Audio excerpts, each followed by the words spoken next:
সেই সময় আমাকে ডেকে আমার প্রেয়সীর বাবা বললেন, তুমি আইনের ছাত্র, তোমার সাথে মেয়ের বিয়ে দেওয়া যাবে না বাবা, তুমি আইন নিয়ে পড়ো, 15 বছর পরে তুমি দিনে 500 টাকা ইনকাম করতে পারো। একদিন কোনো এক সকালবেলায় ঘুম থেকে উঠে দেখলাম সর্বভারতীয় অনেকগুলো সংবাদ মাধ্যম, মিডিয়া হাউস, তারা ধর্ষকের ধর্ম নিয়ে টানাটানি করছে। বাবা মারা যাওয়ার পরে হঠাৎ একদিন মনে হলো যে আইন নিয়ে পড়াশোনা করলে কেমন হয়, ল নিয়ে পড়াশোনা করলে কেমন হয়। সেই সময় থেকে আইন নিয়ে পড়াশোনা করা শুরু। এর মধ্যে কিছুটা ছাত্র রাজনীতিতে আমার হাতেখড়ি হয়েছে। ছাত্র রাজনীতিতে আমি পদার্পণ করেছি। ছাত্র রাজনীতিতে পদার্পণ করে একজন ছাত্র রাজনীতির অ্যাক্টিভিস্ট হিসেবে, একজন সোশ্যাল ওয়ার্কার হিসেবে বিভিন্ন রকমের কাজে নিজেকে যুক্ত করে ফেলেছি। আর ততদিনে মনে একটি মেয়েও দাগ কেটে গেছিল।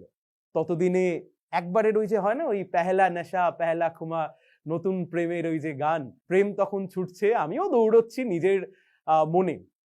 প্রেম চলছে, পড়াশোনা চলছে, তার সাথে রাজনীতি চলছে। তারপর হঠাৎ করে একটা সময় এলো যখন প্রেমটা কেমন যেন একটু টলমলো হয়ে গেল। কাছের মানুষ খুব অচেনা হয়ে গেল, খুব প্রিয় মানুষকে অচেনা হয়ে যেতে দেখলাম। তারপর সেই প্রিয় মানুষকে অচেনা হয়ে যেতে যেতে যেতে যেতে এমন একটা পর্যায়ে গিয়ে পৌঁছলো, তার বাড়ির লোক একদিন আমাকে ডেকে বললেন, তুমি আইন নিয়ে পড়াশোনা করো, অন্তত 15 বছর তোমার সময় লাগবে দিনে 500 টাকা ইনকাম করবার জন্য। বিশ্বাস করুন, বাবা একজন পেশাগত আইনজীবী ছিলেন, একজন রাজনীতিবিদ ছিলেন, মা একটি চাকরি করে। তার জন্য আমাকে ছোটবেলা থেকে যেভাবে বড় করা হয়েছে যে তোমার কাছে যাই থাক, তোমার পা যেন চিরকাল মাটিতে থাকে। তার জন্য তোমাকে যদি কেউ না বুঝে দুটো অপমানজনক কথাও বলে যায়, তাকে তুমি পাল্টা প্রত্যুত্তর করতে যেও না। সেদিনের কথাটা খুব কানে বেজেছিল, বুঝলেন তো। বিশ্বাস করুন, গরিব হওয়াটা খুব একটা অপরাধ নয়, বা মানুষের কাছে কম টাকাটা অপরাধ নয়, মানুষের কাছে বরং কিছু না থাকাটাও অপরাধ নয়। কিন্তু তাকে নিয়ে যখন কেউ ছেলে খেলা করে, তাকে নিয়ে যখন কেউ মজা ঠাট্টা করে, সেটা হয়তো কিছুটা মানুষের মনকে ব্যথা দেয়। সেদিনকে বুঝেছিলাম নিজেকে পায়ে দাঁড়াতে হবে, নিজের পায়ে দাঁড়াতে হবে, নিজেকে বড় হতে হবে।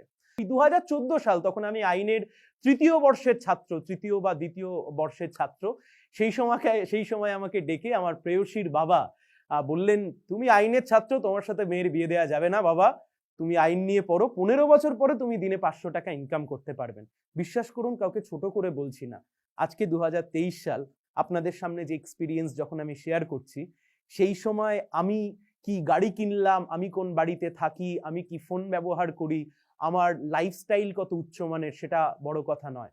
বড় কথা হলো এটাই, সেই আমি আজকের দিনে 30 জন বাচ্চা, 30 জন শিশু, তাদের যে পড়াশোনা করানোর যে দায়িত্ব, যাতে তারা না স্কুল থেকে ড্রপ আউট হয়ে যায়, যাতে তারা না স্কুল থেকে ড্রপ আউট হয়ে গিয়ে তারা শিশু শ্রমিকে পরিণত হয় বা কারুর বাল্যবিবাহ হয়ে যায়, সেই জন্য 30 থেকে 31 জন শিশুর পড়াশোনার দায়িত্ব আমি নিজে বহন করি। আমি বিশ্বাস করি এটা করে যে আমি বিশাল কিছু করছি তা নয়, কিন্তু সমাজে যদি কেউ বেঁচে থাকতে চায়, তাহলে আপনি কত বড় বাড়ি তৈরি করলেন আর আপনি কত বড় গাড়ি তৈরি করলেন, তা দিয়ে সমাজের খুব একটা উপকার হয় না। সমাজে যদি আপনাকে টিকে থাকতে হয়, তাহলে সমাজের জন্য আপনি কি করে যেতে পারলেন, আগামী ভবিষ্যৎ প্রজন্মের জন্য আপনি কি করে যেতে পারলেন, সেটা অনেক বেশি প্রয়োজনীয়। তো একদিন কোনো এক সকালবেলায় ঘুম থেকে উঠে দেখলাম সর্বভারতীয় অনেকগুলো সংবাদ মাধ্যম, মিডিয়া হাউস, তারা ধর্ষকের ধর্ম নিয়ে টানাটানি করছে। সেদিনকে বুঝেছিলাম যে যদি এই বিপরীত কথা আমরা না বলতে পারি, তাহলে ধর্ষকেরও একটা সময় ধর্ম খুঁজে বের করবে সবাই মিলে। সেই সময় সেই তাগিদ থেকে সোশ্যাল মিডিয়াতে কথা বলা শুরু করা। এবং তার সাথে সাথে আরেকদিন সকালবেলায় ঘুম থেকে উঠে দেখলাম আমাদের যেখানে আইন তৈরি হয়, অর্থাৎ যে সংসদ, সেই সংসদ ভবনে আর আইন তৈরি হচ্ছে না। মনে ভীষণ রাগ হলো, বিশ্বাস করুন।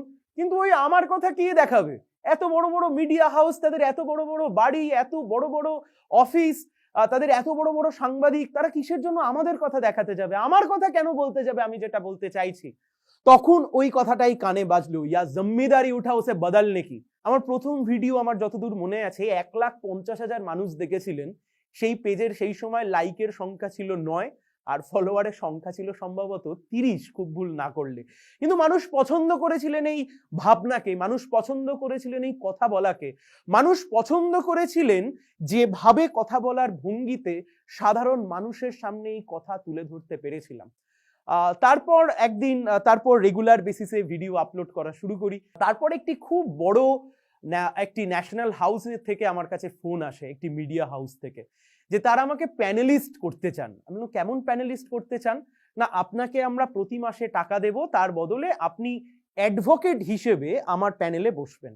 আমি তখন বললাম যে না দাদা, এটা আমার পক্ষে সম্ভব নয়, আমি একটি রাজনৈতিক দলের সাথে যুক্ত, টাকা নিয়ে প্যানেলে যাওয়া আমার পক্ষে সম্ভব নয়। সেটা আমার যে মনোভাব নিয়ে চলা, মতাদর্শ নিয়ে চলা, সেটা তার বিরুদ্ধে যাবে।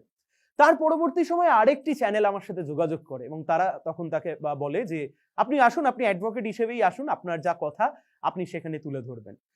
সেখান থেকে ভারত বা পশ্চিমবাংলার বিভিন্ন যে নিউজ চ্যানেল আছে, সেই নিউজ চ্যানেলে যাওয়া শুরু, সেই প্রসঙ্গে যাওয়া শুরু। আস্তে আস্তে অনেকগুলো ডিবেট, সেই ডিবেটে শাসক দলের সাথে বা বিভিন্ন রাজনৈতিক দলের সাথে যে মতবিরোধ বা ডিবেট, সেগুলো গোটা পশ্চিমবাংলার মানুষ দেখতে পান। বিশ্বাস করুন, ওই যে বলছিলাম 2014 সালে একজন আইনের ছাত্রকে ডেকে বলা হয়েছিল যে তুমি তো 500 টাকা ইনকাম করবে 15 বছর পরে গিয়ে। বিশ্বাস করুন, আজকে যখন পিছন ফিরে তাকাই তখন মনে হয় জীবনে কিছু কিছু ধাক্কা হয়তো পাওয়া উচিত। সেই ধাক্কাগুলো পেরে হয়তো জীবনে চলার পথটা মসৃণ না হোক, কিছুটা এগিয়ে যাওয়ার অনুপ্রেরণা বা জোশ অন্তত পাওয়া যায়।